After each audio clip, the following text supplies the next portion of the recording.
جا پەیوەند با بڵێن کاتێک کە شەڕێک لە نێو جیهانە ڕوەیە جا گرنگ نییە لە هەر شوێکی جیهانە بێت بێگومان ئەمە کاریگەری ئەکاتە سەر لەوانەیە وڵاتانی دراوسێیان جا لەبەر ئەوەی یەک لەو نووسەرانە کە ئەویش ئەرسەلان مەحموودە کتێبێکی نووسیوە کە تایبەتە بە شەڕی دوانزە ڕۆژی جەنگی دوانزە ڕۆژەی نێوان ئێران و ئیسرائیل و مەراسیمێک ساز کراوە بۆ ناساندنی ئەم بەرهەمەی ئەم نووسەرە.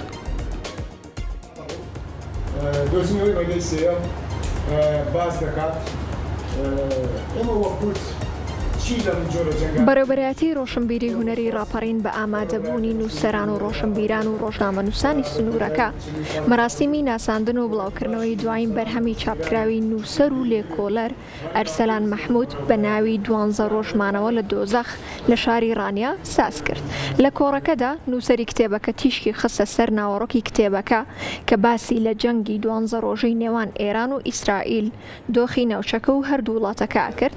لە کۆتاییشدا کتێبەکە بە دیاری بەسەر ئامادەبوواندا دابەشکرا. گەرمترین پیرۆزبایی و دەستخۆشیمان پێشکەش دەکەین کە ئەمە دەربڕینێکی کەمە بەرامبەر بەوە هەڵابنرخەی کە خزمەتی پاراستن و گەشەپێدانی کلتور و نووسینی کوردیدا پێشکەشی کردووە. پێنجەمین بەرهەمی چاپکراوی خۆمان لە فۆرمی کتێبێکدا کەوتە ناو کتێبخانەی کوردی و بڵاو کرایەوە.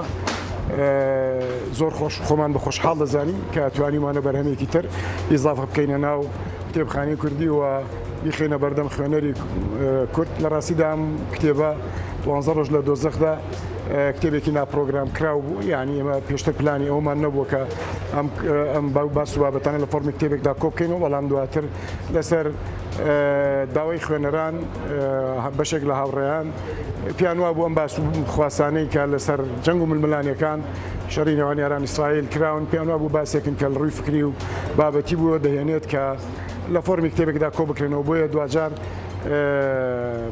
بەشە تەواو نەکراوەکەیشمان خستە پاڵ کتێبەکە و تەواومان کرد. ئەمڕۆ بە خۆشحاڵیەوە خسمانە بەردیدی خوێنەران و بە دیاری پێشکەشی بەشداروانمان کرد. هیوادارین کە ئیزافە بەخش بێ بۆ خوێنەری کورد بۆ کتێبخانەی کورد. لەسەر بەردەوامی و چالاکی بستنەوەی ڕۆشنبیری لە دەفتەری ڕاپەڕین دەرکەوت. بەڕێوەبەرایەتی ڕۆشنبیری هونەری ڕاپەڕین بە شانازیەوە پاڵپشتی تەواوی تێچوو چاپ و بڵاوکردنەوەی ئەم بەرهەمەی گرتاستەوە.